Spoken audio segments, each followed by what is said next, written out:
amanecer de una noche del otoño de 1800, me hallaba en París, gozando de la doble fruición de la meditación y del tabaco contenido en una pipa de espuma de mar, en compañía de mi amigo C. Augusto Dupin, en un pequeño cuarto detrás de su biblioteca, calle Dunod, Faubourg Saint-Germain au Troisième, número 33. Durante una hora por lo menos, habíamos guardado un profundo silencio. A cualquier casual observador le habríamos parecido intencional y exclusivamente ocupados en los remolinos de humo que viciaban la atmósfera del cuarto. Yo, sin embargo, estaba discutiendo mentalmente ciertos tópicos que habían dado asunto para conversación entre nosotros hacía algunas horas solamente. Quiero hablar del asunto de la calle Morgue y el misterio respecto al asesino de María Roget. Los consideraba como siendo en algún modo coincidentes, cuando la puerta de nuestra habitación se abrió para dar paso a nuestro antiguo conocido Monsieur G., el prefecto de la policía parisiense. Le dimos una sincera bienvenida, porque había en aquel hombre casi tanto de entretenido como de despreciable, y hacía varios años que no le veíamos. Estábamos a oscuras cuando llegó y Dupin se levantó con el propósito de encender una lámpara. Pero volvió a sentarse sin haberlo hecho, porque G. dijo que había ido a consultarnos, o más bien, a pedir el parecer de un amigo, acerca de un asunto oficial que había ocasionado una extraordinaria agitación. Si se trata de algo que requiere reflexión, observó Dupin, absteniéndose de dar fuego a la mecha, lo examinaremos mejor en la oscuridad. Esa es otra de sus singulares nociones, dijo el prefecto, que tenía la costumbre de llamar singular a todo lo que estaba fuera de su comprensión y vivía, por consiguiente, entre una absoluta legión de singularidades. Es muy cierto, respondió Dupin, alcanzando a su visitante una pipa de fumar y haciendo rodar hacia él un confortable sillón. ¿Y cuál es la dificultad ahora?, pregunté. No se relaciona ya con asesinatos, espero. Oh, no, nada de esa naturaleza. El asunto es muy simple, a la verdad, y no tengo duda que podremos manejarlo suficientemente bien nosotros mismos. Pero he pensado que a Dupin le gustaría oír los detalles del hecho porque es tan excesivamente singular.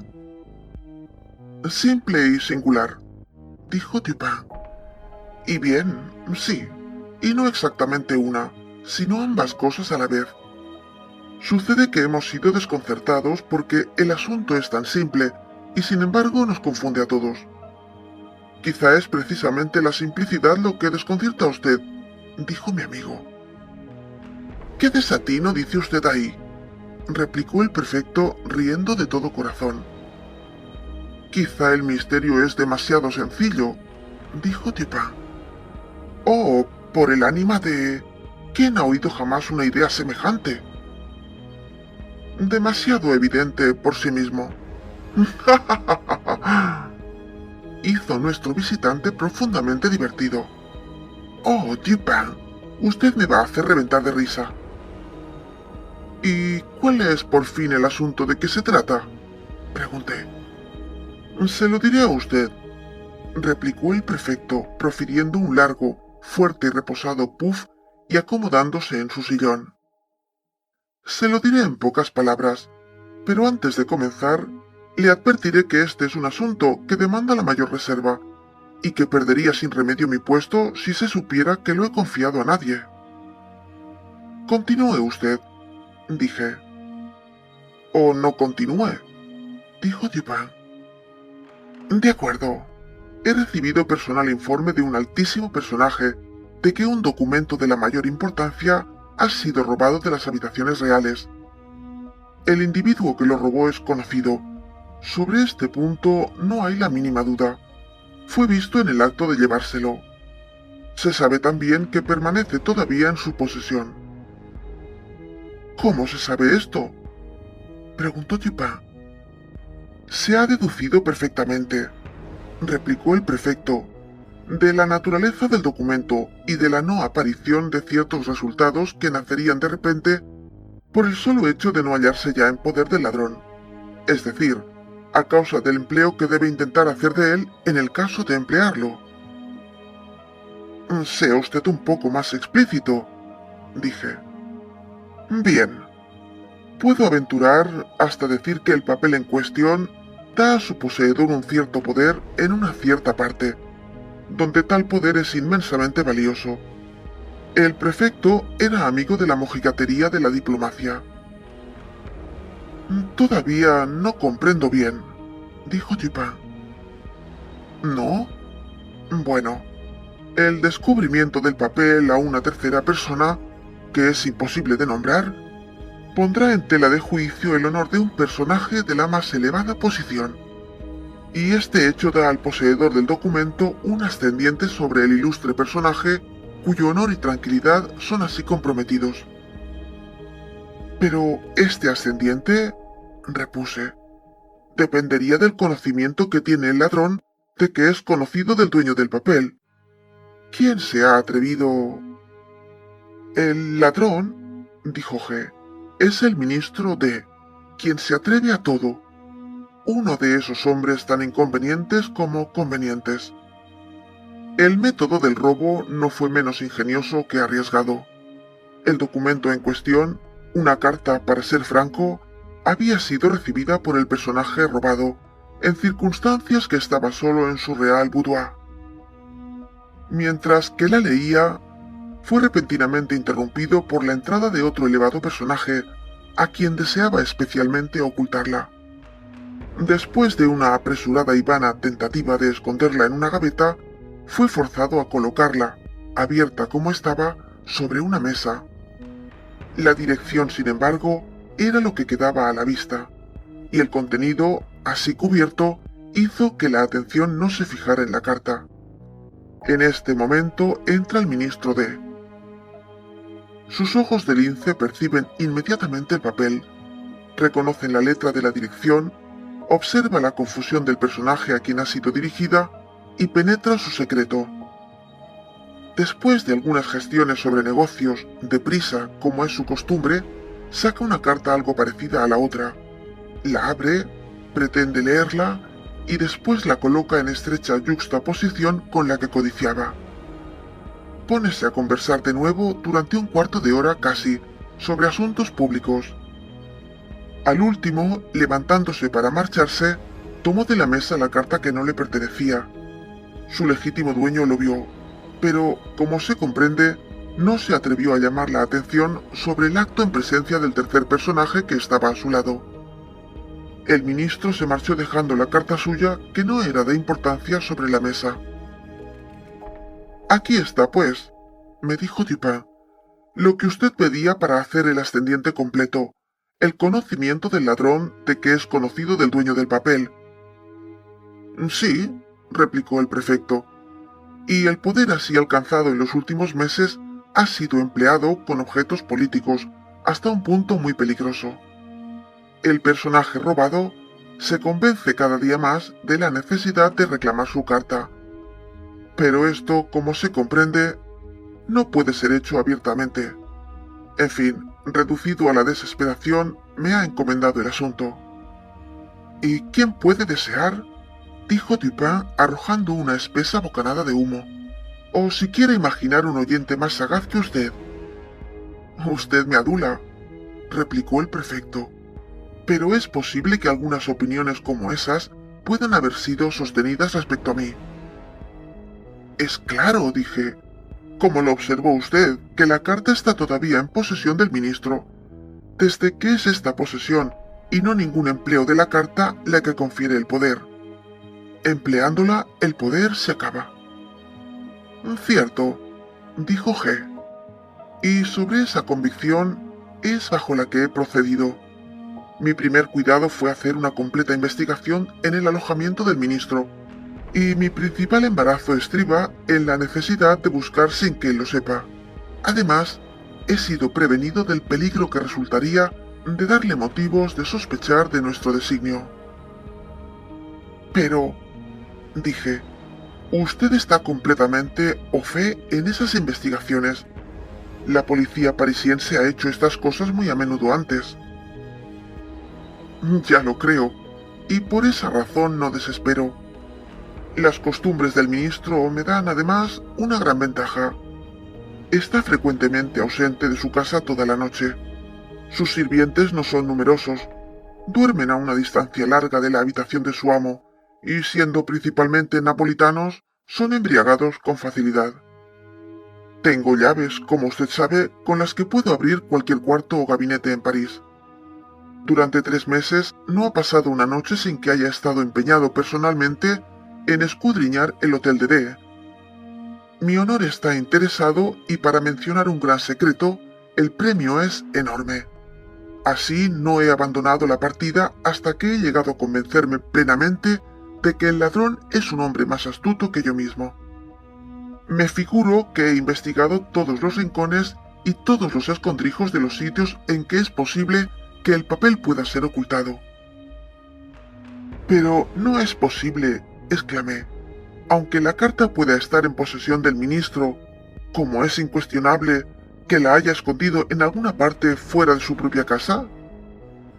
Es apenas posible, dijo Dupin. La presente y peculiar condición de los negocios en la corte, y especialmente de esas intrigas en las cuales se sabe que D está envuelto, hacen la instantánea validez del documento, su susceptibilidad de ser encontrado en un momento dado, un punto de casi tanta importancia como su posesión. ¿Su susceptibilidad de ser encontrado? Dije. Es decir, de ser destruido, dijo Dupin. Cierto, observé. El papel está entonces claramente al alcance de la mano, porque que está sobre la persona del ministro podemos considerarlo como fuera de cuestión. Enteramente, dijo el prefecto. Ha sido 2 veces asaltado como por salteadores, y su persona rigurosamente registrada bajo mi propia inspección. Se podía usted haber ahorrado ese trabajo, dijo Dupin. D, presumo, no es del todo un loco, y si no lo es, debe haber previsto esas asechanzas, eso es claro. No del todo un loco, dijo G, pero por consiguiente es un poeta, lo que tomo únicamente como una escapada de ser loco. Cierto, dijo Dupin después de una larga y reposada aspiración de humo en su pipa, aunque yo mismo sea culpable de ciertas versas. Supongamos, dije, que usted detalla las particularidades de su investigación. Los hechos son estos. Tomábamos nuestro tiempo y buscábamos por todas partes. He tenido larga experiencia en estos negocios. Tomé todo el edificio, cuarto por cuarto, consagrando las noches de toda una semana para cada uno. Examinábamos primero el mobiliario de cada habitación, abríamos todos los cajones posibles, y supongo que usted sabe que para un ejercitado agente de policía son imposibles los cajones secretos. Cualquiera que en investigaciones de esta clase permite que se le escape un cajón secreto es un bobo. La cosa es así, es sencilla. Hay una cierta cantidad de capacidad, de espacio, que contar en una pieza. En este caso, tenemos minuciosas reglas. La 50ª parte de una línea no puede escapársenos. Después del gabinete, tomamos las sillas. Los cojines son examinados con esas delgadas y largas agujas que ustedes me han visto emplear. De las mesas removemos las tablas superiores. ¿Por qué? Algunas veces la tabla de una mesa u otra pieza de mobiliario similarmente arreglada es levantada por la persona que desea ocultar un objeto. Entonces la pata es excavada, el objeto depositado dentro de su cavidad y la tabla vuelta a colocar. Los extremos de los pilares de las camas son utilizados con el mismo fin. ¿Pero la cavidad no podría ser denunciada por el sonido?, pregunté. De ninguna manera. Si cuando el objeto es depositado se coloca a su alrededor una cantidad suficiente de algodón en rama. Además, en nuestro caso estábamos obligados a proceder sin ruido. Pero no pueden ustedes haber hecho pedazos todos los artículos de mobiliario en que hubiera sido posible hacer un depósito de la manera que usted menciona. Una carta puede ser comprimida hasta hacer un delgado cilindro en espiral, no difiriendo mucho en forma o volumen de un dibujo para hacer calceta, y en esta forma podía ser introducida en el travesaño de una silla, por ejemplo. No rompieron ustedes todas las sillas, ¿no es así? Ciertamente que no, pero hicimos algo mejor. Examinamos los travesaños de cada silla del hotel, y la verdad, todos los puntos de unión, todas las clases de mobiliario con la ayuda de un poderoso microscopio. Si hubiera habido alguna huella de reciente remoción, no habríamos dejado de notarla instantáneamente. Un solo grano del aserrín producido por una barrena en la madera habría sido tan visible como una manzana. Cualquier cosita en las escaladuras, cualquier desusado agujerito en las uniones, habría bastado para un seguro descubrimiento. Presumo que observarían ustedes los espejos entre los bordes y las láminas, y examinarían los lechos y las ropas de los lechos, así como las cortinas y las alfombras. Eso por sabido. Y cuando hubimos registrado absolutamente todas las partículas del mobiliario de esa manera, examinamos la casa misma. Dividimos su entera superficie en compartimentos, que numeramos para que ninguno pudiera ser equivocado. Después, registramos pulgada por pulgada el terreno de la pesquisa, incluso las dos casas que le siguen inmediatamente con el microscopio, como antes. ¿Las dos casas de al lado?, exclamé. Deben ustedes haber causado una gran agitación. La causamos, pero el premio ofrecido es prodigioso. ¿Incluyeron ustedes las tierras de las casas? Todas las tierras están enladrilladas. Comparativamente nos dieron poco trabajo. Examinamos el musgo de las junturas de los ladrillos y no encontramos que lo hubieran tocado. ¿Buscaron ustedes entre los papeles de D, por consiguiente, y entre los libros de la biblioteca? Ciertamente. Abrimos todos los paquetes y legajos, y no solo abrimos todos los libros, sino que dimos vuelta todas las hojas en todos los volúmenes, no contentándonos con una simple sacudida de ellos como acostumbran a hacer ciertos de nuestros agentes de policía. Medimos también el espesor de cada tapa de libro, con la más cuidadosa exactitud, y aplicamos a cada uno el más celoso examen con el microscopio. Si cualquiera de las encuadernaciones hubiera sido tocada para ocultar la carta, habría sido completamente imposible que el hecho escapara a nuestra observación. Unos 5 o 6 volúmenes recién traídos por el encuadernador los examinamos con todo cuidado, metiéndoles las agujas en las tapas. ¿Registraron el suelo bajo las alfombras? Sin duda. Removimos todas las alfombras y examinamos los bordes con el microscopio. ¿Y el papel de las paredes? Sí. ¿Buscaron en los sótanos? Sí. Entonces, dije, han hecho ustedes un mal cálculo y la carta no está en las posesiones del ministro, como suponen. Temo que usted tenga razón, repuso el prefecto. Y ahora, Dupin, ¿qué me aconseja usted que haga? Hacer una completa reinvestigación de la casa del ministro. Eso es absolutamente innecesario, replicó G. No estoy tan seguro de que respiro como de que la carta no está en el hotel. Pues no tengo mejor consejo que darle, dijo Dupin. Tendrá usted, como es natural, una prolija descripción de la carta. Ya lo creo. Y aquí el prefecto, sacando un memorándum, nos leyó en voz alta un minucioso informe de la interna y especialmente de la externa apariencia del documento perdido. Poco después de la lectura de esta descripción, tomó su sombrero y se fue mucho más desalentado de lo que le había visto nunca antes. Casi cerca de un mes había pasado cuando nos hizo otra visita, encontrándonos ocupados exactamente de la misma manera que la otra vez. Tomó una pipa y una silla y principió una conversación sobre cosas ordinarias. Por último, le dije: Y bien, señor G, ¿qué hay sobre la carta robada? Presumo que se habrá usted convencido al fin de que no hay cosa más difícil que sorprender al ministro. Que el diablo lo cargue, esa es la verdad. Hice el nuevo examen, sin embargo, como Dupin me lo aconsejó, pero ha sido tiempo perdido, como yo decía. ¿Cuánto es el premio ofrecido? Dijo usted. Preguntó Dupin. ¿Cuánto? Una grande cantidad, un premio verdaderamente liberal. No quiero decir cuánto precisamente, pero diré una cosa.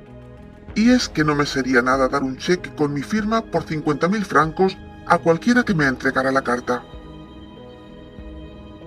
El hecho es que de día en día se está haciendo más y más importante y el premio ha sido últimamente doblado. Pero aunque fuera triplicado, no podría hacer más de lo que he hecho. Veamos, dijo Dupin lentamente entre una y otra bocanada de humo. Realmente pienso, G, que usted no ha hecho todo lo que podía en este asunto. Usted podía hacer un poco más, creo, ¿eh? ¿Cómo? ¿De qué manera? Creo que usted podría tomar consejos sobre este asunto. ¿Se acuerda usted de lo que se cuenta de Abernethy? No, al diablo con su Abernethy. Está bueno, al diablo con él y buena suerte. Pero he aquí el hecho. Una vez, cierto ricacho muy avaro concibió el designio de obtener gratis de ese Abernethy una opinión médica. Habiendo procurado con ese objeto estar solo con él en conversación ordinaria, le insinuó su propio caso como el de un individuo imaginario. Supongamos, dijo el tacaño, que sus síntomas son tales y tales. Ahora, doctor, ¿qué le hubiera dicho que tomara? ¿Que tomara? Dijo Abernethy. Que tomara consejo, seguramente. Pero, dijo el prefecto algo desconcertado, yo deseo también tomar consejo y pagarlo. Daría realmente 50.000 francos a cualquiera que me ayudara en este asunto. En ese caso, replicó Dupin, abriendo un cajón y sacando un libro de cheques. Puede usted perfectamente llenarme un cheque por la cantidad mencionada. Cuando lo haya firmado, le entregaré la carta. Quedé sorprendido. El prefecto quedó como herido por un rayo. Durante algunos minutos permaneció sin habla y sin movimiento, mirando incrédulamente a mi amigo con la boca abierta y con ojos que parecían saltar de sus cuencas. Después, aparentemente, recobrando la conciencia de su ser, tomó una pluma y después de algunas pausas y miradas sin objeto, llenó por último y firmó un cheque por 50.000 francos y lo alcanzó sobre la mesa a Dupin. Este lo examinó cuidadosamente y lo depositó en su cartera. Después, abriendo un escritorio, tomó de él una carta y la dio al prefecto. El funcionario se abalanzó sobre ella en una perfecta agonía de gozo. La abrió con mano temblorosa, arrojó una rápida ojeada a su contenido y entonces, agitado y fuera de sí, tomó la puerta y sin ceremonia de ninguna especie salió del cuarto y de la casa, sin haber pronunciado una sílaba desde que Dupin lo había requerido para que llenara el cheque. Cuando nos quedamos solos, mi amigo entró en explicaciones. La policía parisiense, dijo, es sumamente buena en su especialidad. Es perseverante, ingeniosa, astuta y perfectamente versada en los conocimientos que sus deberes parecen necesitar con más urgencia. Así, cuando G nos detalló su modo de registrar los sitios en el Hotel de D, sentí entera confianza en que hubiese practicado una satisfactoria investigación hasta donde se extendía su labor. ¿Hasta dónde se extendía su labor? Pregunté. Sí, dijo Dupin. Las medidas adoptadas eran no solamente las mejores de su clase, sino que se acercaban a la perfección absoluta. Si la carta hubiera estado oculta en la línea de esa pesquisa, los agentes de policía indiscutiblemente la hubieran encontrado. Me sonreí por toda respuesta, pero mi amigo parecía perfectamente serio en todo lo que decía. Las medidas, pues, continuó él, eran buenas en su clase y bien ejecutadas. Su defecto está en ser inaplicables al caso y al hombre. Un cierto conjunto de recursos altamente ingeniosos son para el prefecto una especie de lecho de Procusto, a los que adapta forzosamente sus designios. Así es que perpetuamente yerra por ser demasiado profundo o demasiado superficial en los asuntos que se le confían, y muchos niños de escuela son mejores razonadores que él. He conocido uno de cerca de 8 años de edad, cuyos éxitos adivinando sobre el juego de pares o nones atraían la admiración de todo el mundo. Este juego es simple y es jugado con bolitas. Uno de los jugadores tiene en su mano un número de esas bolitas y pregunta a otro si ese número es par o non. Si el preguntado adivina, gana uno. Si no, pierde uno. El niño de que hablo ganaba todas las bolitas de la escuela. Por consiguiente, tenía algún principio para acertar, y este se basa en la simple observación y medida de la astucia de los jugadores contrarios. Por ejemplo, un consumado bobalicón es su contrario, y levantando su mano cerrada, pregunta: ¿son pares o nones? Nuestro niño replica: nones, y pierde.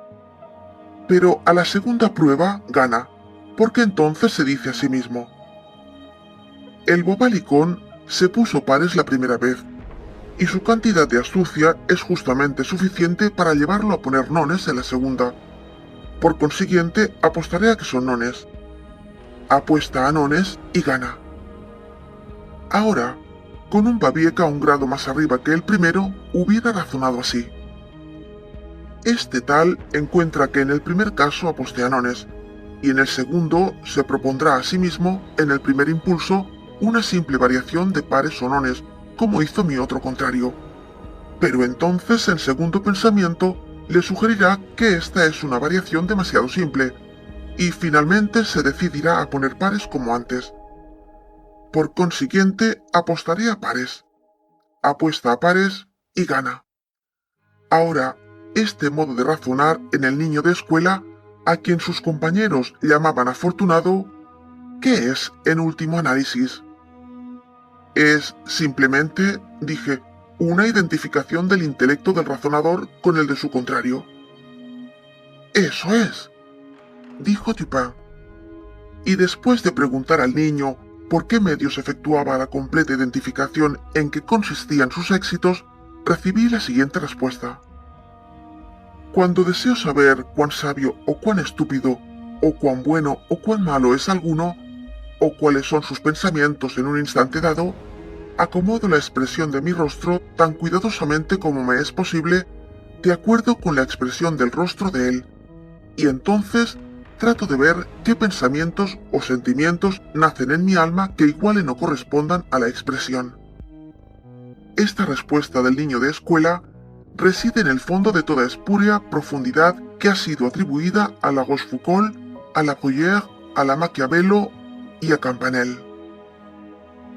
Y la identificación, dije, del intelecto del razonador con el de su contrario, depende, si le entiendo a usted bien, de la exactitud con que es medido el cerebro del contrario. Para su valor práctico depende de eso, replicó Dupin. Y el prefecto y su cohorte se ven frustrados tan frecuentemente, primero por falta de su identificación, y segundo por mala medida, o más bien, por no medir la inteligencia con que se encuentran empeñados en lucha. Consideran únicamente sus propias ideas de ingeniosidad, y buscando cualquier cosa oculta, tienen en cuenta solamente los medios con que ellos la habrían escondido.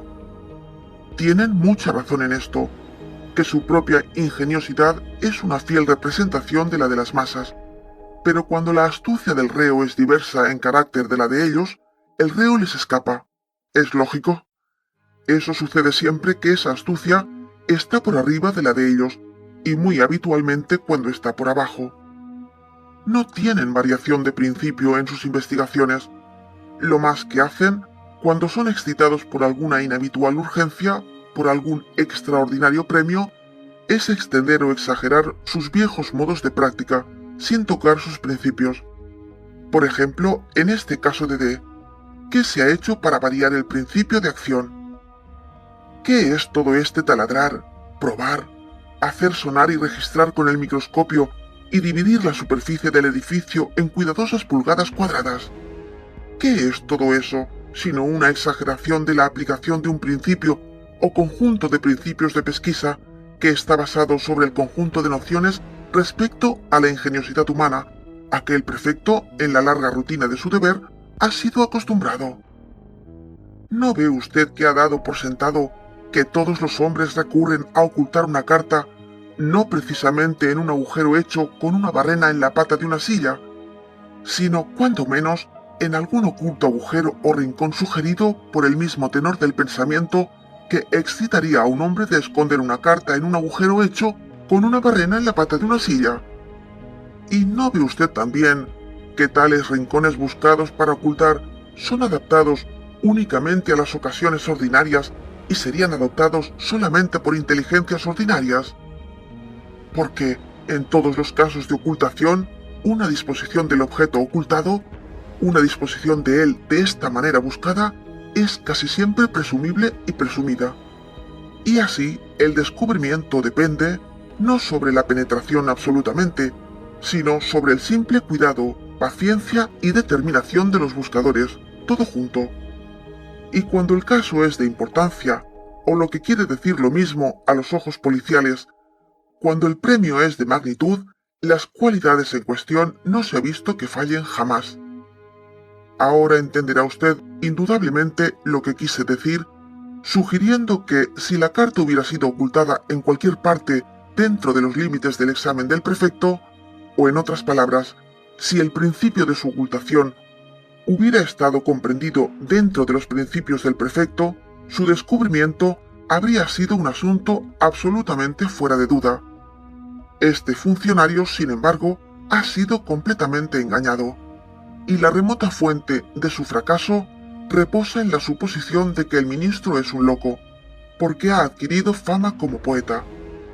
Todos los locos son poetas, esto es lo que cree el prefecto, y es simplemente culpable de un non distributio medi, en inferir de ahí que todos los poetas son locos. Pero, ¿el poeta es realmente este? Pregunté. Hay dos hermanos, me consta, y ambos han alcanzado reputación en las letras. El ministro, creo, ha escrito doctamente sobre cálculo diferencial. Es un matemático y no un poeta. Está usted equivocado. Lo conozco bien yo, es ambas cosas. Como poeta y matemático, habría razonado bien. Como simple matemático, no habría razonado absolutamente, y así hubiera estado a merced del prefecto. Usted me sorprende, dije, por esas opiniones que han sido contradichas por la voz del mundo. Usted no querrá derribar la bien digerida idea de los siglos. La razón matemática ha sido largo tiempo mirada como la razón por excelencia. Se puede apostar, replicó Dupin citando a Chamfort, que toda idea pública, toda convención recibida, es una tontería, pues ha convenido al más grande número de personas. Los matemáticos, concedo, han hecho cuanto les ha sido posible para promulgar el error popular a que usted alude, y que no es menos un error porque haya sido promulgado como verdad. Con un arte digno de mejor empleo, por ejemplo, han insinuado el término análisis en aplicación al álgebra. Los franceses son los originadores de esta superchería popular.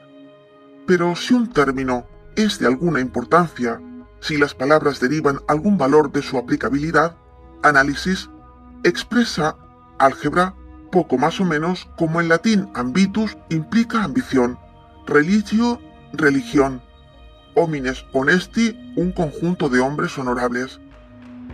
Usted tiene alguna querella, dije, con algunos de los algebristas de París, seguro, pero prosiga usted.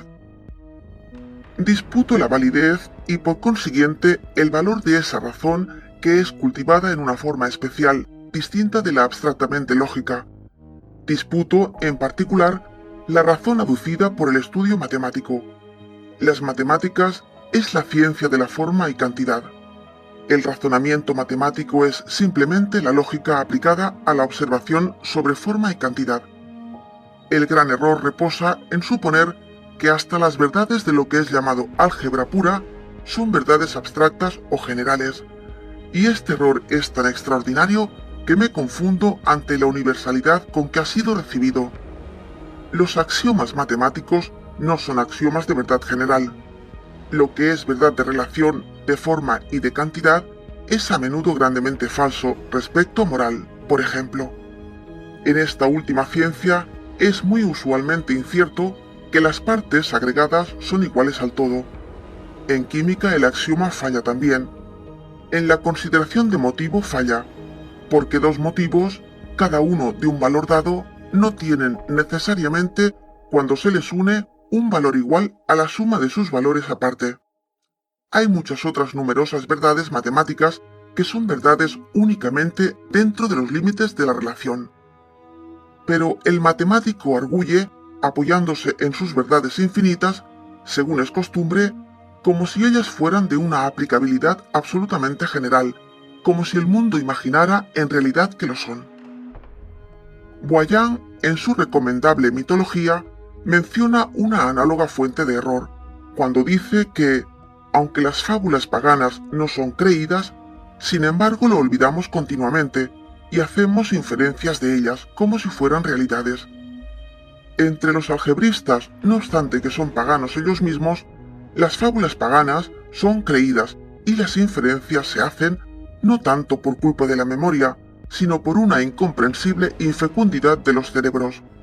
En una palabra, no he encontrado nunca un simple matemático en quien se pudiera confiar fuera de las raíces iguales, o uno que no tomara clandestinamente como un punto de fe que x al cuadrado más px era absoluta e incondicionalmente igual a q. Diga usted a uno de esos caballeros, por vía de experimento, si desea, que usted cree que pueden presentarse casos en que x al cuadrado más px no es completamente igual a q, y después de haberle hecho entender lo que quiere decir, eche a correr tan pronto como le sea posible, porque sin ninguna duda tratará de darle una paliza.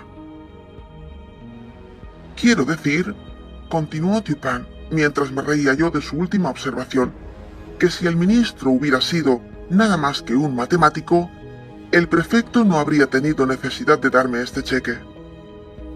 Le conocía yo, sin embargo, como matemático y como poeta, y mis medidas fueron adaptadas a su capacidad con referencia a las circunstancias de que estaba rodeado. Le conocía como un cortesano, y además como un intrigante. Un tal hombre, pensé, no dejaría de conocer los ordinarios medios de acción de la policía. No podía haber dejado de prever, y los sucesos han probado que no dejó de prever, los registros a que fue sujetado. Debe haber esperado las secretas investigaciones de su casa.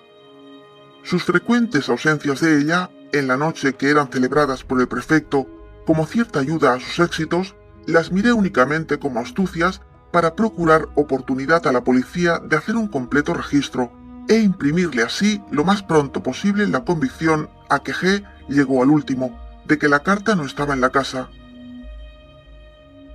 Comprendí también que todo el conjunto de pensamientos, que tendría alguna pena en detallar a usted ahora, relativo a los invariables principios de la policía en pesquisas de objetos ocultados, comprendí que todo ese conjunto de pensamientos pasaría necesariamente por la mente del ministro.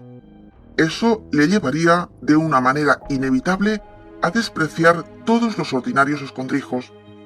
No podía, reflexioné, ser tan débil que no viera que los más intrincados y más remotos secretos de su hotel serían tan de fácil acceso como los rincones más comunes a los ojos, a los exámenes, a las barrenas y a los microscopios del prefecto.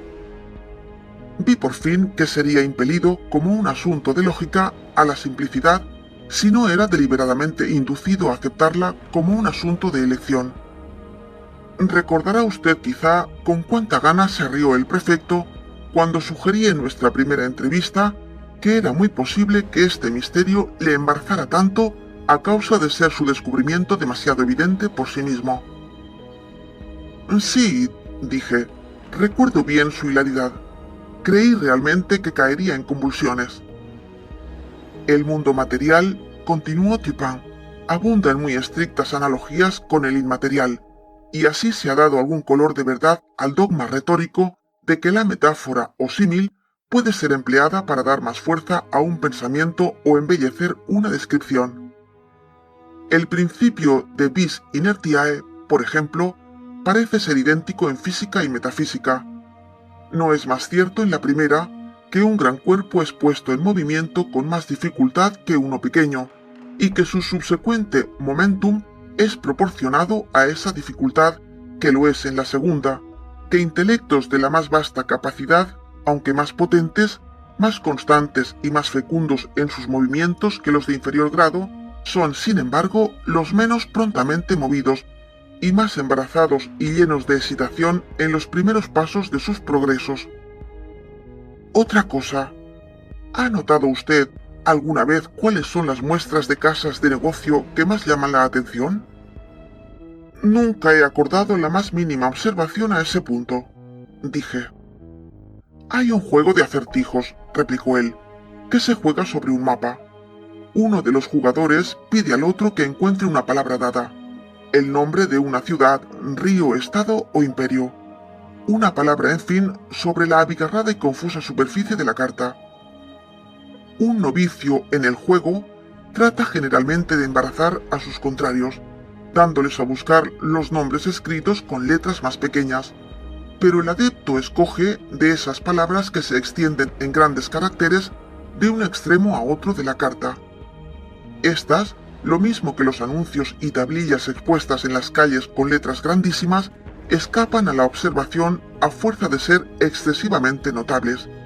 Y aquí, la física inadvertencia es precisamente análoga a la ininteligibilidad moral, por la que el intelecto permite que pasen desapercibidas esas consideraciones, que son demasiado importunas y palpablemente evidentes para sí mismas. Pero parece que este es un punto que está algo arriba o abajo de la comprensión del prefecto. Nunca creyó probable o posible que el ministro hubiera depositado la carta inmediatamente debajo de la nariz de todo el mundo, a fin de impedir a cualquier porción de ese mundo que la descubriera. Pues cuanto más reflexionaba sobre la osada, fogosa y discernidora ingeniosidad de D, sobre el hecho de que el documento debía haber estado siempre a mano si intentaba usarlo con ventajoso fin, y sobre la decisiva evidencia obtenida por el prefecto de que no estaba oculto dentro de los límites de sus ordinarias pesquisas, más convencido quedaba de que para ocultar aquella carta, el ministro había recurrido al corto y sagaz expediente de no tratar de ocultarla absolutamente. Lleno de estas ideas, me acomodé unas gafas verdes, y una hermosa mañana, como por casualidad, entré al hotel ministerial. Encontré a D bostezando, extendido cuán largo era, charlando insustancialmente como de costumbre y pretendiendo estar en la última extremidad de fastidio. Sin embargo, es uno de los hombres más realmente activos que existen, pero esto es cuando nadie lo ve.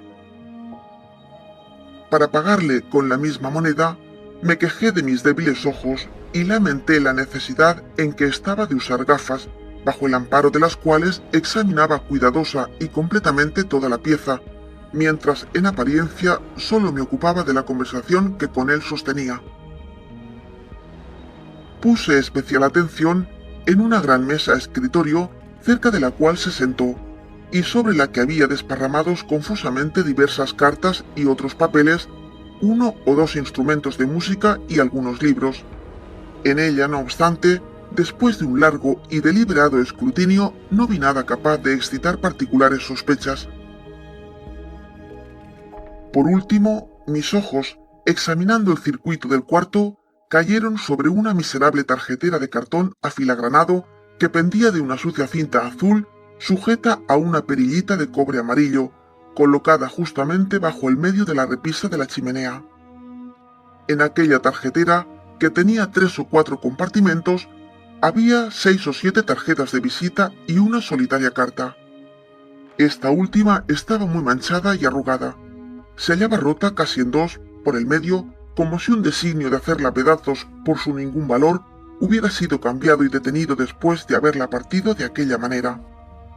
Tenía un gran sello negro, con la cifra de D muy visible, y había sido dirigida por una diminuta mano de mujer a D, al ministro mismo. Había sido arrojada sin cuidado alguno y hasta despreciativamente parecía en una de las divisiones superiores de la tarjetera. No bien concluí de mirar la carta en cuestión, comprendí que era la que andaba buscando. A la verdad era, en apariencia, radicalmente distinta de aquella acerca de la cual nos había leído el prefecto una descripción tan minuciosa. Allí el sello era grande y negro, con la cifra de D. En la otra era pequeño y rojo, con las armas ducales de la familia de S. Allí la dirección al ministro era diminuta y femenina. En la otra la letra del sobre, a un cierto real personaje, era marcadamente enérgica y decidida. La medida solo formaba un punto de correspondencia. Pero entonces la naturaleza radical de esas diferencias, que era excesiva, las manchas, la sucia y rota condición del papel, tan inconsistente de los verdaderos hábitos metódicos de D, y un designio tan sugestivo de la idea de la insignificancia del documento. Estas cosas, junto con la visible situación en que se hallaba a la vista de todos los visitantes, y así exactamente de acuerdo con las conclusiones a que había yo llegado previamente. Estas cosas, digo, eran muy corroborativas de sospecha para quien había ido con la intención de sospechar. Demoré mi visita tanto como fue posible, y mientras mantenía una de las más animadas discusiones con el ministro, sobre un tópico que sabía que jamás había dejado de interesarlo y excitarlo, guardé mi atención en realidad sobre la carta. En aquel examen, confié a la memoria su externa apariencia y arreglo en la tarjetera, y al último alcancé un descubrimiento que borraba cualquier trivial duda que pudiera haber concebido. Registrando con la vista los filos del papel, noté que estaban más chafados de lo que parecía necesario. Presentaban la apariencia de rotura, que resultaba cuando un papel liso, habiendo sido una vez doblado y apretado con una prensa, es vuelto a doblar en una dirección contraria en los mismos pliegues o filos que ha formado el primitivo doblez. Este descubrimiento fue suficiente.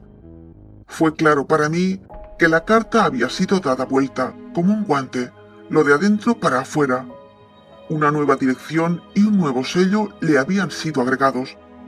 Di los buenos días al ministro y le dejé de pronto, abandonando sobre la mesa una caja de oro para rapé. A la mañana siguiente fui por la caja de rapé y renovamos vehementemente la conversación del día anterior.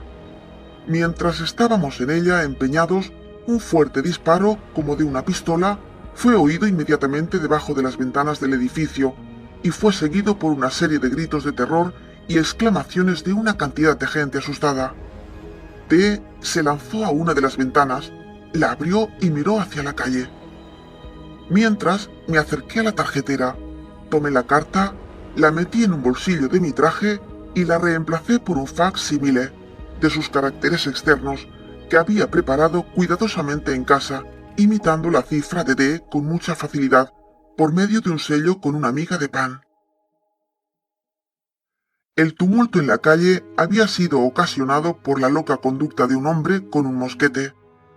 Había hecho fuego con él entre multitud de mujeres y niños. Probó, sin embargo, que el arma estaba descargada y se le permitió que continuara su camino como un lunático o un ebrio. Cuando se hubo retirado se separó de la ventana, a donde le había seguido yo inmediatamente después de conseguir mi objeto. Al poco rato me despedí de él. El pretenso lunático era un hombre a quien yo había pagado para que produjera el tumulto. Pero, ¿qué propósito tenía usted, pregunté, para reemplazar la carta por un facsímile? ¿No hubiera sido mejor, en la primera visita, arrebatarla abiertamente y salir con ella? D, replicó Dupin, es un hombre arrojado y un hombre de nervio. Su casa, además, no carece de servidores consagrados a los intereses del amo. Si hubiera yo hecho la atrevida tentativa que usted sugiere, podría haber sucedido que no saliera vivo de la presencia del ministro. El buen pueblo de París podía no haber oído hablar nunca más de mí. pero tenía un objeto aparte de esas consideraciones. En este asunto, obro como partidario de la lady comprometida. Durante 18 meses, el ministro la ha tenido en su poder. Ella es la que le tiene en su poder ahora, desde que, no sabiendo que la carta no está ya en su posesión, proseguirá con sus exacciones como si la tuviera. Así será encargado él mismo de su destrucción política.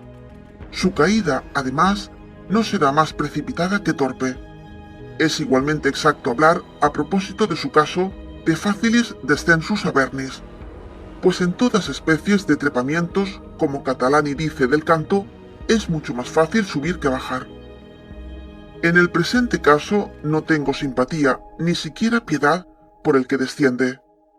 Es ese monstrum horrendum del hombre de genios sin principios. Confieso, sin embargo, que me gustaría mucho conocer el preciso carácter de sus pensamientos cuando, siendo desafiado por aquella a quien el prefecto llama un cierto personaje, se vea reducido a abrir la carta que he dejado para él en la tarjetera. ¿Cómo? ¿Puso usted algo particular en ella? Pss, no parecía del todo bien dejarle el interior en blanco. Eso hubiera sido insultarle. En Viena me jugó una mala partida, acerca de la que le dije con entero buen humor que la recordaría en tiempo oportuno. Así como comprendí que sentiría alguna curiosidad respecto a la identidad de la persona que había sobrepujado su inteligencia, pensé que era una lástima no dejarle una huella para que la conociera. Conoce perfectamente mi letra, y copié en medio mismo de la página en blanco las palabras «Un dessein si funeste, s'il ne d'être et digne de tieste», que se pueden encontrar en el atrio de Crébillon. Fin de la carta robada.